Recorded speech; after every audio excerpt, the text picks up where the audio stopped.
Julio Varela, escritor, periodista, poeta, viene de nuevo, además, con premios y viene con nuevos libros en varias editoriales. Y la verdad que, Julio, yo por un lado me alegro porque, como hablábamos hace un tiempo, cuando viniste a hablar del libro de cuentos premiado por la Intendencia de Rocha el año pasado, que nos permitió además reencontrarnos después de muchos años de haber trabajado juntos en el semanario Z, junto a tipos muy queridos como Hugo Fontana y Omar Prego, etcétera.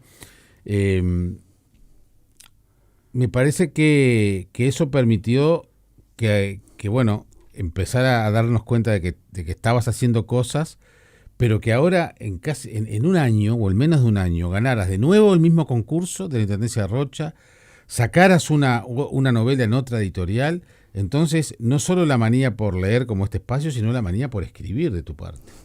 Bienvenido, ¿cómo estás? Hola, buen día, Jaime. Un gusto estar en tu programa de nuevo. Realmente para mí es un placer. Yo te decía que en realidad yo considero que en los concursos hay un buen elemento de azar. Quizá, obviamente, no sea el elemento determinante, pero es muy importante el azar. Porque, digo, por mí mismo lo digo, yo participé por años en muchísimos concursos y no ganaba ninguno. Es más, no entraba ni a placer, ni una mención. Sí, claro. Y ahora se dio de ganar varios consecutivos, ¿no? Y de tener 3 libros en librería como tengo ahora, que nunca me lo imaginé. Ahora de viejo, ¿no? Sí, sí.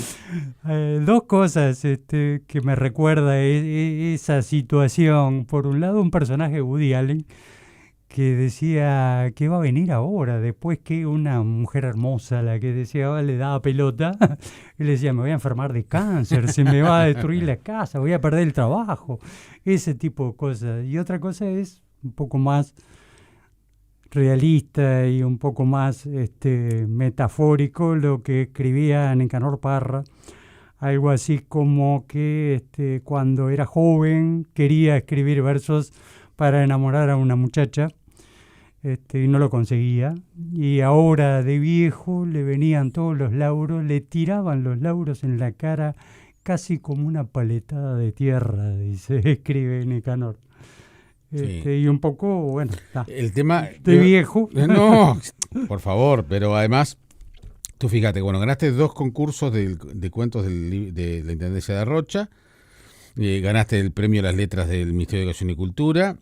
Bueno, el libro el de Rocha, ya hablamos el año pasado de tu libro de Efectos Indeseados, ¿no? Ah, sí. Y ahora viniste con Cuando estoy muy feliz, me apetece sentirme un poco desdichado. Gran título, complejo para cualquier editor, supongo. Y después Tráiganme la cabeza de Andrea, la novela que editó Fin de Siglo. Pero esto que decías, lo que me parece que demuestra, y si bien estuvimos unos cuantos años sin saber, salvo por las redes, lo que tú hacías, lo que queda demostrado es que nunca paraste de escribir. No, nunca paré de escribir. Es que no puedo evitarlo. No puedo evitarlo. Yo a veces me he preguntado por qué. Una vez paré, había ganado, yo creo que alguna vez te lo comenté, había ganado el primer premio de la Intendencia de Montevideo, un premio compartido con Natalia Mardero. Uh-huh. Natalia Mardero pudo publicar su libro, yo no. Y recorrí todas las editoriales. Y después de eso dije, bueno, pero yo para qué voy a escribir si no puedo publicar, no le interesa a nadie. Y ahí tuve como un parate muy disimulado, porque yo estuve muchos años sin publicar, así que nadie se enteró. Y por eso te digo, ¿no? Pero como después decía un amigo dijo, mío, para hacer hay que estar, ¿no? Claro. Y si no te ven, parece que no existís. Y después como que el impulso siguió, porque uno no puede evitarlo, es decir, es una necesidad de registro, una necesidad de expresar. Además yo me siento feliz cuando escribo, aunque vaya a morir en un cajón o a un archivo que se tira. O sea que eso es se más, nota, ¿no? He tirado muchas cosas. O sea que se tengo nota cierta que disfrutás autocrítica. porque los relatos, lo vi en Efectos Indeseados, y en el libro Cuando estoy muy feliz me apetece sentirme un poco desdichado, porque son relatos breves, brevísimos, muchos de ellos, igual que el anterior, y son tan variados. Son muy variados. Son muy variados y te das cuenta como que, o sea, no hay, como que te sale todo muy espontáneo. Sí. O sea, a veces uno dice, cuando hay escritores que escriben sobre un tema, una novela, sabe que estudiaron mucho el tema, etcétera. Tú tenés tu pasado como periodista científico, fuiste de los primeros periodistas científicos en este país en los años 80. Y está muy presente toda la temática científica, sobre todo en el libro de cuentos. Es que me sigue interesando la ciencia, aunque no escribo sobre ciencia, pero me sigue interesando. Trato de mantenerme relativamente al día, que lo que es muy difícil. Sí, muy porque difícil. ahora corre todo mucho más rápido que antes. Corre todo mucho más Pero rápido. lo cierto, Julio, es que está tan presente que se nota que te sale muy fácil. Sí. Hay textos que salen espontáneamente. Y si bien yo vuelvo atrás y corrijo, cosa que antes no hacía y me parece mal, yo recomiendo corregir. Pero con textos tan breves tenés que corregir mucho, si no, hermano. No hay que corregir mucho, no, pero también algunos salen de un tirón y a veces no le cambio más que una coma o una palabra. En otros casos sí, y bueno, cuando haces cosas con un poco más de aliento, como una novela, ahí ya es más complicado, hay que reescribir, releer, en fin. Corregir. Cuando presentaste la novela en la Feria del Libro, fue entre semana, yo sé que no pude ir. Sí. Fue el 27 de septiembre, estamos en noviembre. Exacto. Sí. Estefanía Canalda, tu editora, me pidió una pregunta, que mandara una pregunta para que te hiciera ella. Sí. Creo que te la hizo. Sí. No sé ni lo que respondiste, pero yo la voy a ya hacer. Ni me acuerdo. Yo la voy a hacer de nuevo, porque habla de tu pasado como periodista. Yo te preguntaba en aquel momento, Julio Varela, para quienes no lo sepan, comenzó como periodista científico, hablamos de unos 30 años atrás, habituado a traducir datos, teorías, evidencias para un público amplio. En su obra literaria, en cambio, la realidad se transforma en metáfora, ambigüedad y finales abiertos. Y la pregunta es, ¿cómo incide la disciplina de la divulgación científica en tu narrativa y de qué manera crees que la literatura puede, al igual que la ciencia, generar conocimiento sobre el humano? Yo recuerdo primero que en la época que empecé a hacer periodismo de divulgación científica, una de las cosas que más me interesaba era el hecho de que nadie lo hacía. Y era el hecho también de que ahí había una fuente de cosas maravillosas, porque una vez que lo entendía, yo era bastante amigo de Ricardo Ehrlich, ahora hace años que no lo veo, también de Jorge Brovetto, y hablando con ellos, siempre llegábamos a la conclusión de que arte y ciencia estaban artificialmente separados, y que la literatura, cuando no se abre a la ciencia, y la ciencia cuando no se abre a la literatura, yo creo que ahora la literatura y otras artes, ¿no? La plástica, la música, el teatro, etcétera, se llegan a callejones sin salida. La ciencia tiene mucho que ofrecer en ese sentido como fuente de inspiración, ¿no? Yo afortunadamente conservo algunos de mis amigos científicos, y eso lo he comentado con ellos, ¿no? Para mí era muy... ¿Qué fuiste primero? ¿Con la literatura llegaste a la ciencia? Con la literatura llegué a la ciencia, sí. Con la literatura llegué a la ciencia. Y la ciencia me deslumbró en algunos casos porque aquí había una cantidad de misterios, sigue habiéndolos. A gente parece que cree que todo está descubierto. Puede ser que tecnológicamente estemos más cerca de una frontera por la que no se puede avanzar, pero científicamente, en ciencia básica, todavía estamos conociendo solo una pequeña parte de la realidad. Y la ciencia ayuda muchísimo en eso. Y para mí, personalmente, me resulta inspiradora. Yo voy a usar la expresión de un viejo amigo, Ariel Mastandrea, que ya falleció, que me decía, a mí me hace crecer flores hablando de por qué le interesaba tanto el haiku, decía yo, si él no escribía el haiku, bueno, a mí me hace crecer flores, decía. Bueno, a mí me pasa algo parecido con la ciencia, me hace crecer flores. Ujú. Es muy curioso cómo estos cuentos de este libro que tiene un título tan largo, tiene títulos tan cortitos todos, todos en minúscula como el libro anterior. Sí, sí, sí. Ujú. Eh, Es una voluntad de marginalidad, de dejar hacer algo pequeño. Por ejemplo, los budistas creen, y hablo de los budistas porque ahora estoy escribiendo algo sobre el budismo, los budistas creen que en general todo lo que le damos importancia social, políticamente y las pequeñas cosas cotidianas, todo tienen la misma relevancia, una cosa chata. Y eso siempre ha sido para mí un leitmotiv. Entonces, una cosa con esos cuentos escritos, con esos textos escritos en minúscula, es también, aparte de su intención poética, que a veces se logra, a veces no, es también su intención de marginalidad, de cosas sin relevancia. Ujú. Simplemente fíjate esto, fíjate aquello otro. qué difícil es plasmar en una imagen sola de la tapa. Sí, está muy buena. Está muy bien. Buena, Está muy bien. Y además, yo quiero aprovechar la oportunidad, como dicen los deportistas, de agradecer a Noelia Baqueira. Ujú. Noelia Baqueira, dije bien. Sí, sí, está bien, está bien. De la editorial de Letreo. De la editorial de Letreo, la responsable de la editorial, que le encantó el libro, se entusiasmó con él, me dio manija, lo impulsó. Realmente estoy muy agradecido con ella, como estoy muy agradecido con Estefanía, ¿no? Porque yo conocí al padre, le decía, y el padre fue una figura importante en la cultura uruguaya del mundo, y Estefanía, pobre, también se entusiasmó, le metió a la novela. Cuando me crucé con ella en la Feria del Libro, no sé cómo salió el tema, le pregunté si te había hecho la pregunta, me dijo que sí. Me dice, ¿de dónde salió este Julio Varela? Que yo no lo conocía. ¿Cómo que no conocía a Julio? Hace 40 años que está en la vuelta. Sí. No, yo no lo conocía. Bueno, deslumbrada contigo. Y le pedí a Estefanía Canalda que te hiciera una pregunta. Vamos a escucharla. Buenos días, Jaime. Buenos días, Julio. Muchas gracias por permitirme esta intervención. Para mí la lectura de Tráigame la cabeza de Andrea fue un descubrimiento magnífico.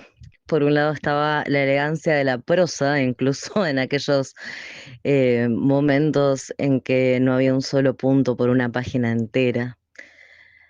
La impronta de cada personaje que, pudiendo ser o pudiendo quedarse apenas en un arquetipo, se volvía casi tangible. El humor que lo sobrevolaba todo, pero particularmente lo extraño, lo sobrenatural, podríamos incluso decir, lo lúgubre o lo siniestro, y también lo trágico. La capacidad extraordinaria de Julio para narrar el arte visual, que es un desafío tan grande para la literatura.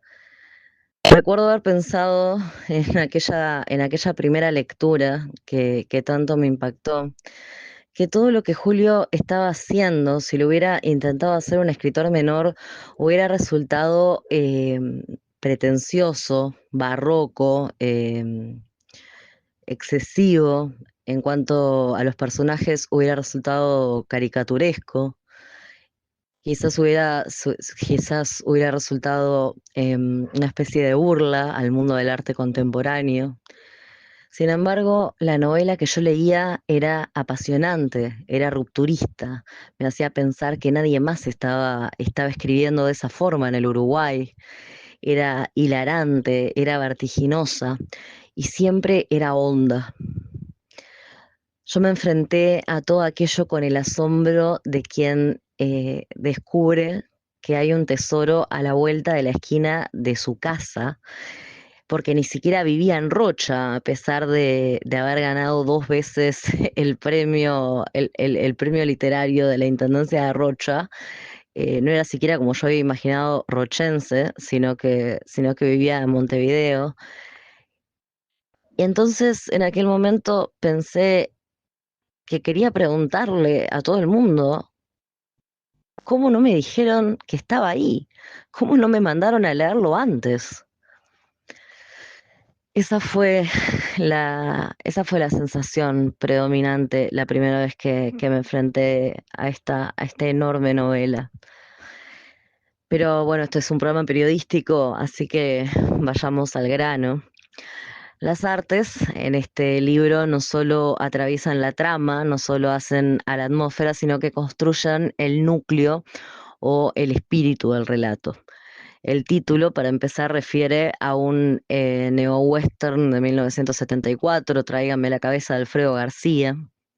Hay una presencia sostenida de la música, sobre todo del jazz, pero también del rock y del metal, seguramente de algunos otros géneros que no recuerdo. El centro, por supuesto, son las artes visuales, la pintura, la fotografía, la escultura, lo teatral, el audiovisual. Y después hay un movimiento progresivo hacia el arte más conceptual, el arte digital, las instalaciones, las performances. Y estas llamadas performances se van volviendo cada vez más desmesuradas.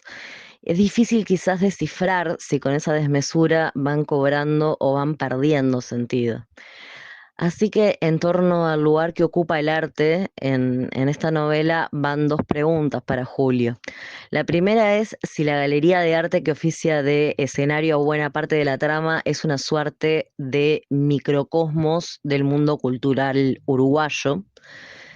Y la segunda pregunta tiene que ver con la forma de retratar tanto a los artistas como a sus obras. Creo que ambos tienden a lo inconcluso, por un lado, lo insuficiente, por otro, y siempre a lo fallido, de alguna forma. Y bueno, no solo los artistas, sino también este personaje que le da nombre a la novela, ¿no? Este personaje que vive buscando a Andrea. ¿Hay una relación entonces, Julio, entre arte y destrucción o entre arte y autodestrucción? Bueno, muchas gracias Jaime por la invitación y les mando un gran abrazo a ambos. Tu editora, Estefanía Canalda, entonces se mandó flor de discurso, pero me parece que describió de la mejor manera, mucho mejor que yo, lo que es esta novela, Tráigame la cabeza. Sí, es encantadora, Estefanía.